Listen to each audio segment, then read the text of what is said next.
selalu buat step macam ni, nanti korang punya nasi lemak semakin cantik.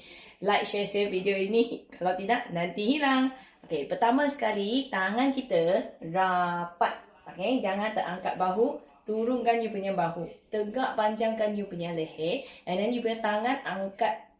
Tangan bukan bahu. Angkat ke atas. Macam ni. So, korang buat 30 kali. Angkat. Step nombor 2, sama juga kita buka. Sama juga dengan korang punya bahu, jangan terangkat bahu. Tangan kita dapat and then korang buka sampai habis.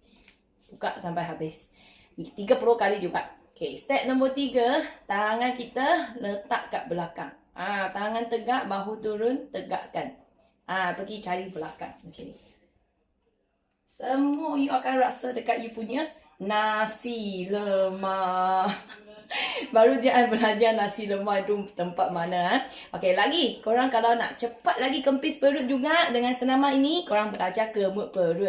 Kalau tak erti macam mana kemut perut, korang pergi I punya profile, belajar kemut perut dekat video yang I dah pin dekat atas. So, senaman ini bukan sahaja berdiri boleh buat, duduk pun boleh buat. So, hanya perlu 3 step. Kalau korang hari-hari buat 1 atau 2 kali, korang akan nampak nasi lemak semakin cantik. Okey, senaman Water Mummy memang tak lari, tak lompat. Memang friendly to badan, tak beban badan, tak beban lutut. So, korang yang ada selalu sakit badan, badan bentuk sudah tak cantik selepas bersalin ataupun berusia, korang boleh ikut cara Water Mummy senaman. Yang berminat beli video, dapatlah satu set ini hanya RM9.99 saja tau.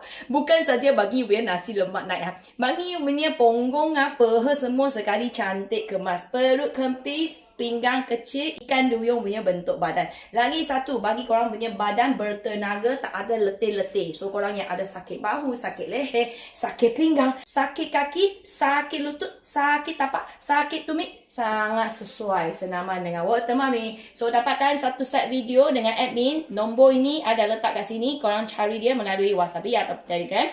Bayar 1 kali, dapat 15 video untuk satu badan sihat, cantik dan kurus lagi kempis perut awet muda.